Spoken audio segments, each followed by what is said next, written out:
understand that setting this website up has all come from your own experience of domestic abuse, hasn't it? Yes, it has. I was a victim of physical and psychological abuse for 3 years. I had a little bit of support as I was ending the relationship, which was about 8 weeks of an awareness course. But unfortunately, after that point, there was kind of no support offered to me at all. I was still quite isolated at the time. And I found that setting this group up would help reduce isolation for others and raise awareness and hopefully help others. Yeah. I mean, was it because you found that there was nowhere to go to when you were suffering? That's right. Just because you've ended the relationship doesn't mean the abuse stops there. You're kind of harassed afterwards, and your perpetrator's still trying to get you to go back to them. And I had no one to talk to for support. I didn't feel there was enough guidance out there at all. I mean, so you're providing this support for people who are suffering. I mean, what sort of signs should people be looking for? It's all about control, really. It could be financially, sexually. You're monitored all the time.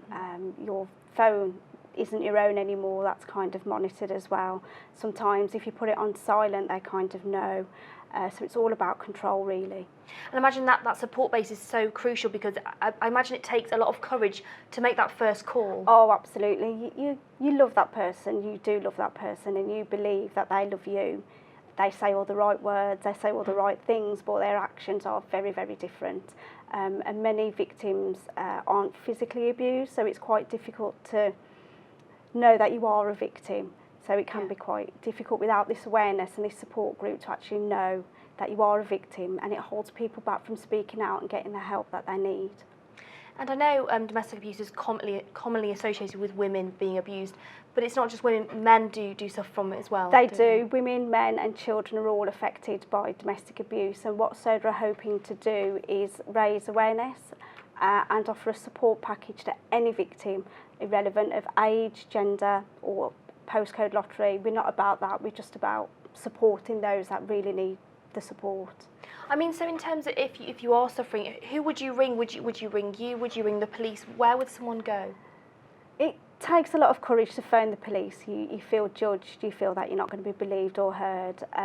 We hope our website takes away that little bit of frustration, I guess.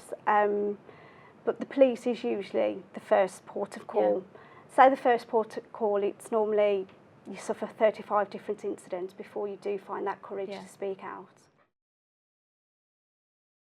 So we've talked about why you set it up and your experience of domestic abuse.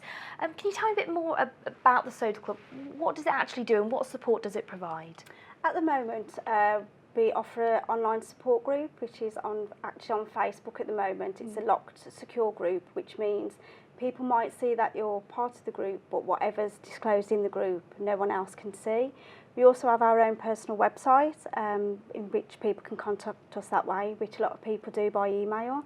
So a lot of it at the moment is just online support, and it's for anyone, not just in the West Midlands, it's kind of worldwide, if you like.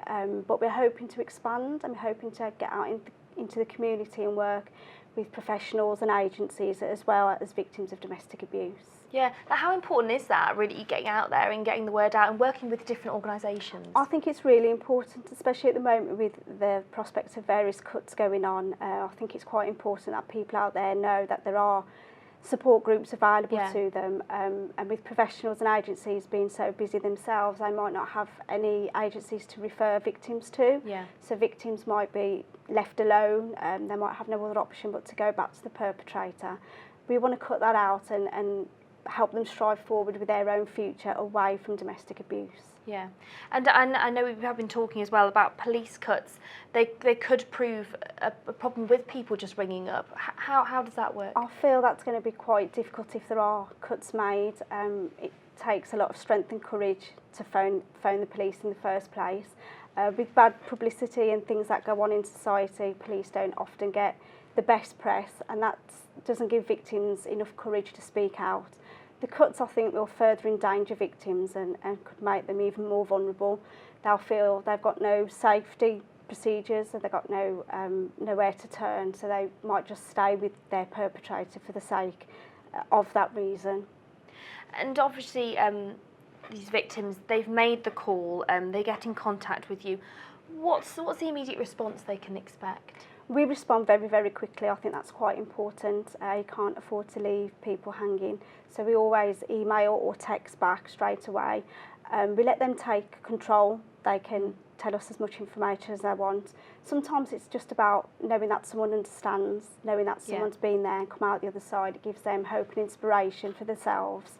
As I say, at the moment it's just all about online support, but we want to offer a big package, as in support and aftercare, ongoing support and aftercare. Yeah.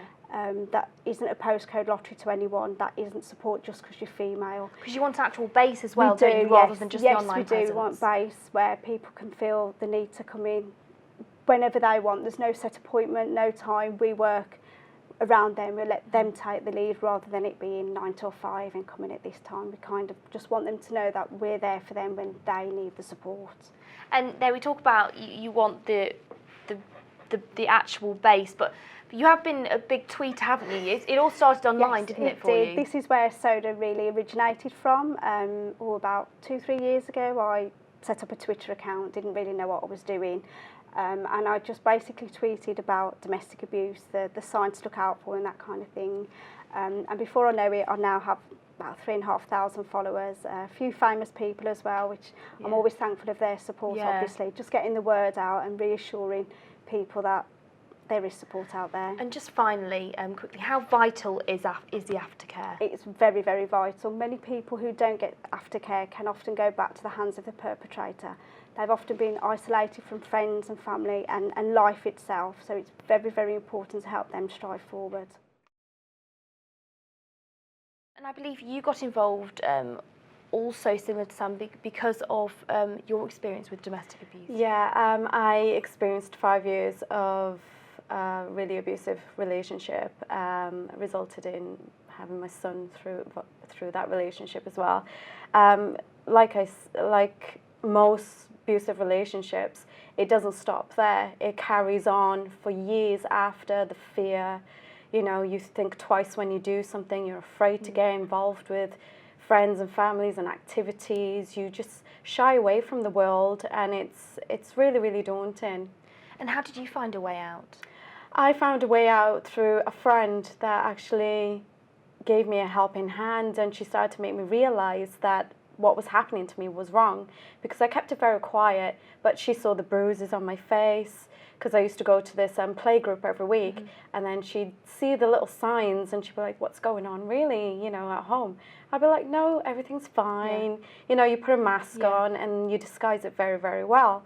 But she saw the signs because she once went through it herself. But I got out of it because of her, and I owe her everything. And I know that raising awareness of it is very important. And I know you've got your sash on, Miss West Midlands. You know, how is that as well? How are you using that as a way of, you know, raising awareness of this issue?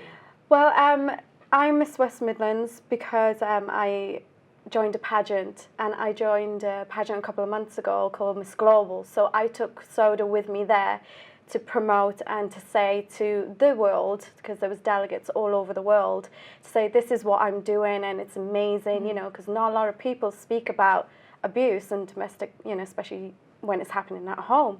You know, everyone shies away. So I took it over there, and I really, really loved promoting. So when I got back home a couple of weeks ago from that, I was like, right, I want to get into something else, and I want to join something, so I've got a voice. Because when you get a voice, a chance to voice your voice, it's very, very loud, and I am just very honoured to be vice chair of this amazing group. And I can imagine, your voice can be very powerful, and that's a powerful way of raising awareness. But what other ways do you think awareness can be raised? Well, we have spoken about going into schools. My partner is a careers guidance in 3 academies across the West Midlands. I've spoken to him about it, seeing, you know, if we can get in and do some talks with the children, you know, just it's the signs. I think that's what children need to know about, because when you're a child, you're oblivious to a lot of things.